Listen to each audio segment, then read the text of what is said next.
Hello everyone, this is Latha Akula. So last video lo manam introduction to inheritance and variation and Mendel's gurinchi atanu తీసుకున్నటువంటి pea plants చూసుకున్నాం కదా. And ఈ video inheritance of one gene, that is monohybrid cross అంటే ఏంటో చూద్దామండి. What is meant by monohybrid cross or inheritance of one gene? ఇక్కడ ఏంటంటే the study of inheritance of single pair of contrasting traits of a character at a time that is called as one gene inheritance. So ఇక్కడ మనం ఏం చేస్తున్నాము, single pair of కంట్రాస్టింగ్ ట్రేట్స్ని, అదే traits అంటే ఏం చెప్పుకున్నాము, distinguishing features of a characters తీసుకోవాలి traits అని చెప్పుకున్నాం కదా. సో ఒక single pair of character or single pair of contrasting traits గురించి మనం చదువుతున్నాం కాబట్టి దీన్ని one gene inheritance. Mendel he crossed. So Mendel ఏం చేశారంటే మెండల్ క్రాస్డ్ ట్రూ బ్రీడింగ్ తీసుకున్నారు. ట్రూ బ్రీడింగ్ అంటే ఏం చెప్పుకున్నాం మనం ఆల్రెడీ. సో కొన్ని ప్లాంట్స్ని కొన్ని జనరేషన్స్ పాటు సెల్ఫ్ పాలినేట్ చేస్తాం కదా, వాటిలో స్టేబుల్ ట్రేట్ అనేది ఎటువంటి చేంజ్ లేకుండా ఇన్హెరిట్ అవుతుందని అటువంటి ట్రూ బ్రీడింగ్ ప్లాంట్స్ని 2 వెరైటీస్ తీసుకుంటాం. ఆ 2 వెరైటీస్ ఎలా ఉంటాయంటే, ఒక ప్లాంట్ వచ్చేసరికి 6 to 7 feet హైట్ ఉంటుంది, ఇంకొక బ్రీడ్ వచ్చేసరికి less than 1 feet, that is 0.75 to 1 feet height ఉన్నటువంటి ఒక డ్వార్ఫ్ ప్లాంట్. ఏం తీసుకున్నాం ఇక్కడ మనం, 2 ట్రూ బ్రీడింగ్ వెరైటీస్. ఒకటి వచ్చేసరికి 6 to 7 feet టాల్నెస్ ఉంటే, ఇంకోటేమో 0.75 to 1 feet డ్వార్ఫ్నెస్ అనేది చూపిస్తుంది. ఈ 2 ప్లాంట్స్ తీసుకున్నాం కదా. Here the plants used in this crossing are called as parents. వీటిని మనం పేరెంట్స్ P1 P2గా తీసుకుంటాం. ఒకటేమో P1, ఇంకోటేమో P2గా తీసుకుంటాం. అండ్ ఇక్కడ మనం పీ ప్లాంట్ అనేది బైసెక్షువల్ ఫ్లవర్ కదండి. బైసెక్షువల్ అంటే ఏంటి, మనకి ఆండ్రిషియం గైనిషియం ఒకే ఫ్లవర్లో ఉంటుంది. బర్డ్ స్టేజ్లోనే పాలినేషన్ అనేది కంప్లీట్ చేసుకుంటుంది కాబట్టి సెల్ఫ్ పాలినేషన్ అనేటువంటి పాసిబిలిటీ ఎక్కువ ఉంటుంది ఈ పీ ప్లాంట్లో. దాన్ని రిమూవ్ చేయడం కోసం మనం ఏం చేస్తూ ఉంటాం, లాస్ట్ రీప్రొడక్షన్ చాప్టర్లో మనం ఎమాస్కులేషన్ గురించి నేర్చుకున్నాం కదా, రిమూవల్ ఆఫ్ యాంథర్స్ అని చెప్పేసి. సో సెల్ఫ్ పాలినేషన్ ప్రివెంట్ చేయడం కోసం వీళ్ళు ఎమాస్కులేషన్ అని చెప్పి అనుకున్నాం కదా. ఎమాస్కులేషన్లో ఏం చేస్తాం, విల్ కట్ ద యాంథర్స్ని కట్ చేసేస్తాం. డెహిసెంట్ స్టేజ్కి వచ్చే ముందుగానే యాంథర్స్ని కట్ చేస్తాం. బిఫోర్ మెచ్యూరిటీకి రాక ముందుగానే బర్డ్ స్టేజ్లో ఉన్నప్పుడే వాటికి యాంథర్స్ని రిమూవ్ చేస్తాం. That removal of anthers is called as emasculation. అప్పుడు ఆ ఫ్లవర్లో ఏమున్నట్లు, anthers was removed, only gynoecium is present. Gynoecium ఒక్కటి ఫిమేల్ రిప్రొడక్టివ్ ఆర్గాన్ మాత్రమే ఉంది ఫిమేల్ పేరెంట్లో. ఇదంతా ఎక్కడ జరుగుతుంది, మనకి ఫిమేల్ పేరెంట్లో. మనం దేన్ని చేయాలి, క్రాస్ పాలినేషన్ చేయాలి కదా.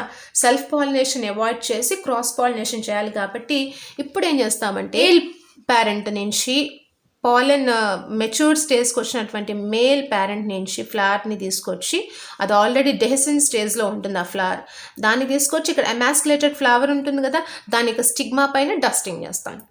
సో ఎప్పుడైతే డస్టింగ్ చేస్తామో దానిలో ఏముంటాయి, పాలెన్ గ్రెయిన్స్ అనేవి ఏం చేస్తాయి, they reach the stigma and pollination will occurs. Pollination leads to the fertilization leads to the formation of fruit.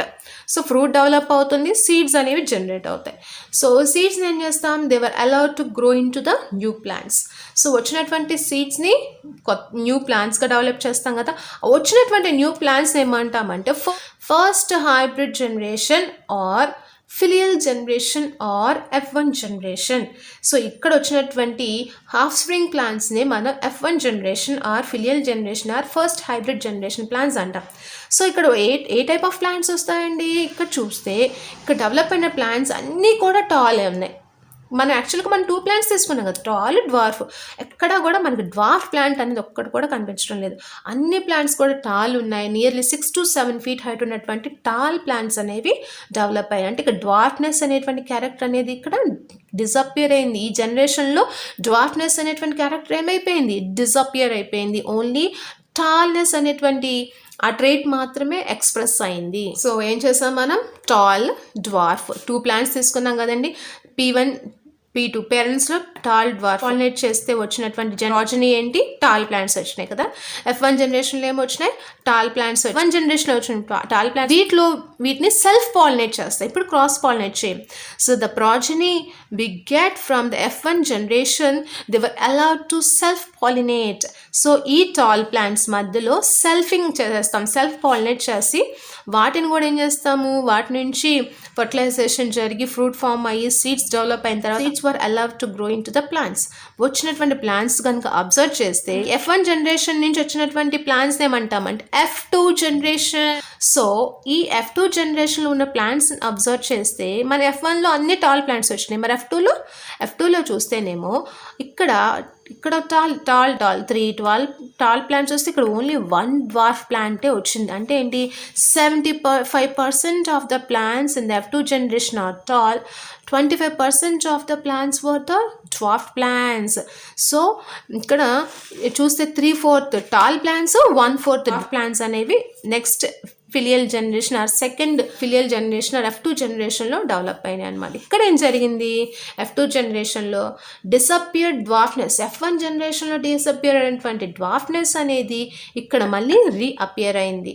Okay, and tall dwarf traits in F2 generation were identical to their parent type. ఇక్కడ మనకి tall plant dwarf plants వచ్చినాయి కదా, ఇవి వచ్చి ఎలా ఉన్నాయి, మనం P1 P2 జనరేషన్లో తీసుకున్నాం కదా టాల్ ప్లాంట్ డ్వార్ఫ్ ప్లాంట్, అవి ఎలా అయితే ఎగ్జాక్ట్గా ఒకటేమో 6 feet ఇంకోటేమో less than 1 feet హైట్లో ఉన్నాయో, ఇక్కడ వచ్చినటువంటి ప్లాంట్స్ F2 జనరేషన్లో వచ్చినటువంటి ప్లాంట్స్ కూడా ఎగ్జాక్ట్గా వాటి యొక్క పేరెంట్స్ లానే కనబడుతున్నాయి. And there is no blending అనేది జరగలేదు. Blending means what, mixing of characters is called as blending అంటే ఏంటంటే, ఫర్ ఎగ్జాంపుల్ ఇక్కడ ఒక ప్లాంట్ ఏమో 6 feet హైట్ ఉంటుందని చెప్పుకున్నాం, ఇంకొక ప్లాంట్ వచ్చేసరికి 0.75 to 1 feet హైట్ ఉంటుందని చెప్పాం.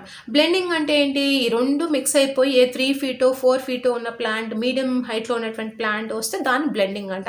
బట్ ఇక్కడ మనకి బ్లెండింగ్ అనేది జరగడం లేదు. సో వచ్చినటువంటి ప్లాంట్ ఉంటే 6 feet టాల్ ఉంటున్నాయి, లేదంటే less than 1 feet డ్వార్ఫ్నెస్ని చూపిస్తున్నాయి, కానీ వీటి మధ్యలో మీడియం హైట్లో అనేది కనపడలేదు. So there is no blending of characters, and here the cross is performed involving single pair of contrasting traits of characters. దీని monohybrid cross అని ఎందుకు అంటున్నామండి, ఇక్కడ మనం ఏం చేసాము, we have crossed the cross is performed between the single pair of contrasting traits అంటే ఏంటి, ఒక క్యారెక్టర్ వచ్చేసరికి హైట్ అనేది క్యారెక్టర్ అయితే దానిలో ఉండేటువంటి కంట్రాస్టింగ్ ట్రేట్స్ ఏంటండి, టాల్నెస్, డ్వార్ఫ్నెస్. సో ఈ single pair of contrasting traits మధ్యలో ఈ హైబ్రిడైజేషన్ జరిగింది కాబట్టి దీన్ని మోనోహైబ్రిడ్ క్రాస్ అంటే. What is a monohybrid cross, cross performed involving single pair of contrasting traits that of the characters, that is called as monohybrid cross. The next one is the concept of factor. Next concept of factor అంటే ఏంటో చూద్దాం. Mendel proposed that something was being stably passed down unchanged from the one generation to the next generation through the gametes, and that he called them as factors. Mendel ఏం చెప్పారండి, ఇతని experiments చేస్తూ సమిషన్ నుంచి ఇంకొక జనరేషన్కి గ్యామెట్స్ ద్వారా something was passing అని చెప్పేసి దానికి ఇతను ఫ్యాక్టర్స్ అని చెప్పేసి నేమింగ్ ఇచ్చారు. We are calling the factors as a genes, is a functional unit of the inheritance, and chemical it is a segment of DNA. అసలు ఎక్కడ ఉంటుందండి జీన్, ఎగ్జాంపుల్ ఒక సెల్ తీసుకున్నాం అనుకోండి, బాడీ తీసుకున్నాం, బాడీలో ఏముంటాయి, సెల్స్ ఉంటాయి, సెల్లో ఏముంటుంది, న్యూక్లియస్ ఉంటుంది, న్యూక్లియస్లో క్రోమోజోమ్ ఉంటుంది, క్రోమోజోమ్లో ఏముంటుంది అంటే కొన్ని ఫంక్షనల్ యూనిట్స్ ఉంటాయండి, అక్కడ ఇన్ఫర్మేషన్ అంతా కూడా స్టోర్ అయ్యి ఉంటుంది, వాటిని జీన్స్ అని అంటాం.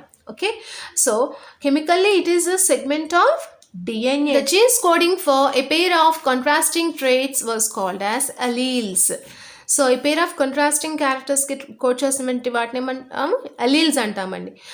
అలీల్స్ అంటే ఏంటంటే, alleles are nothing but they were slightly different form of same gene.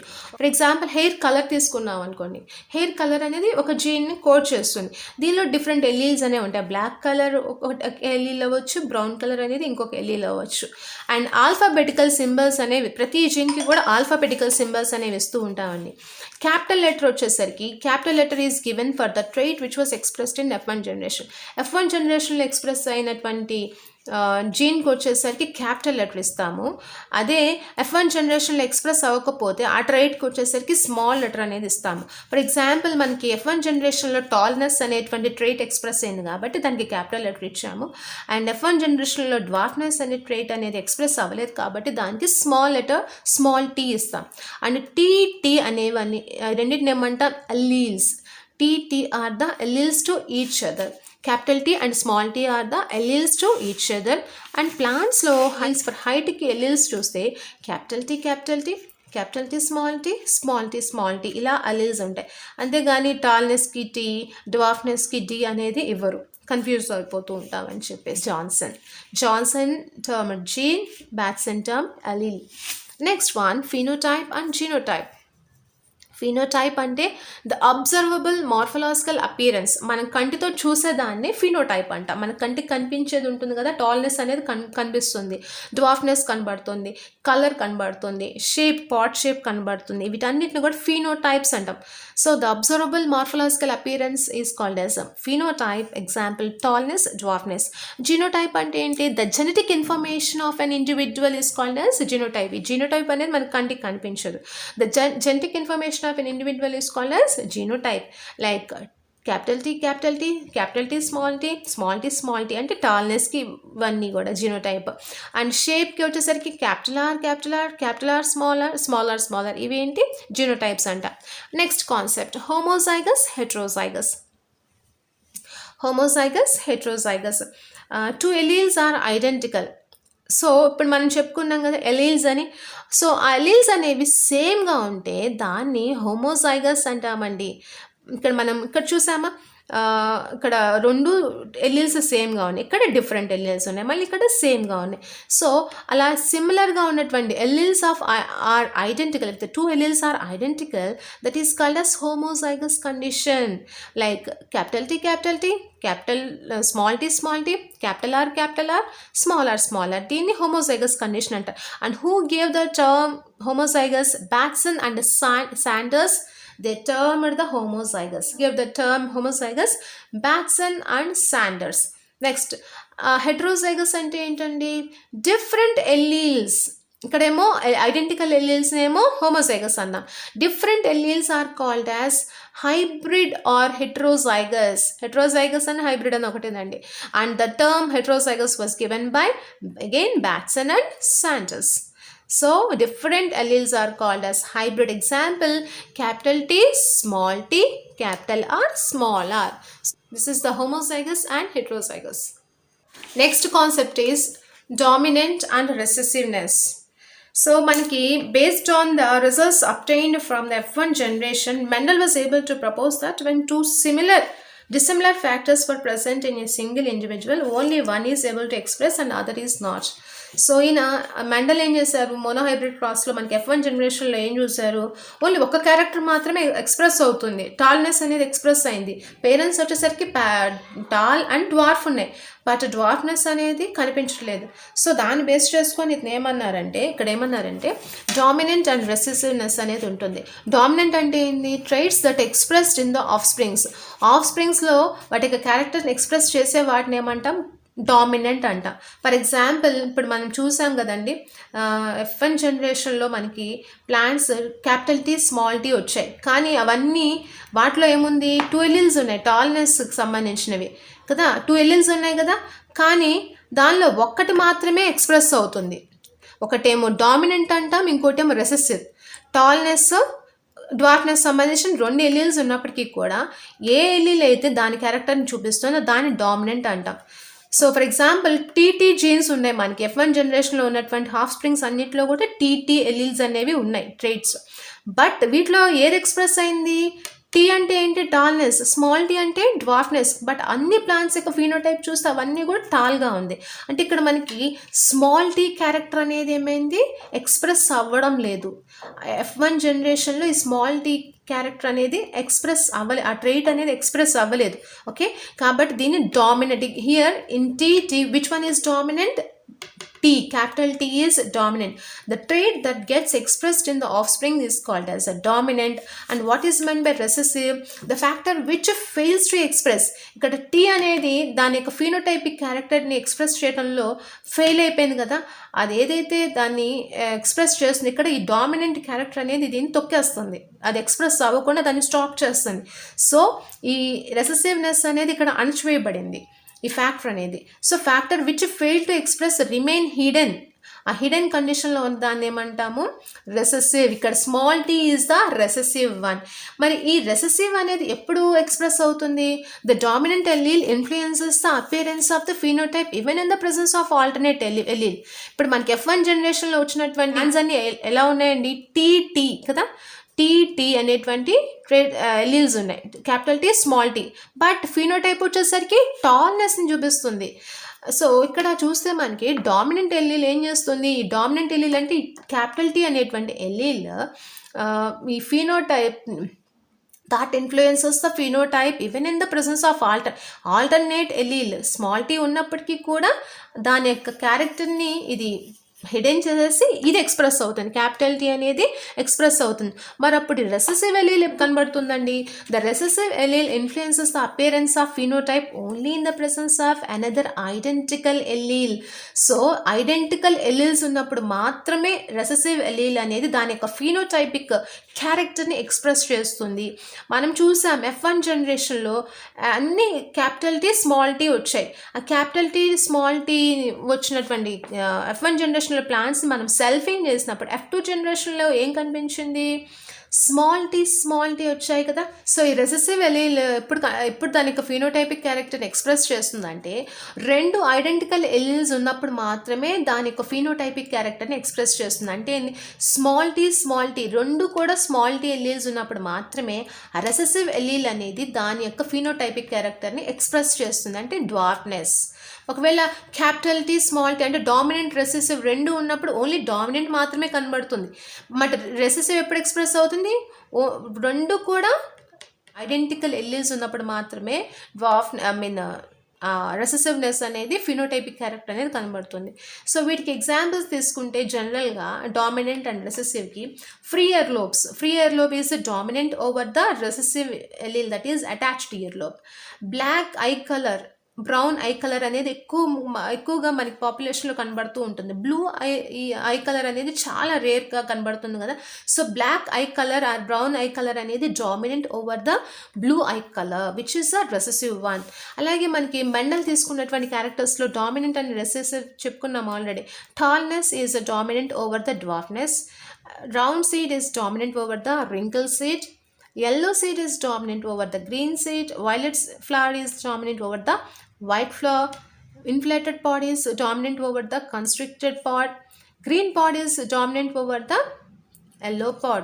Next video lo concept of segregation Punnett square గురించి నేర్చుకుందామండి.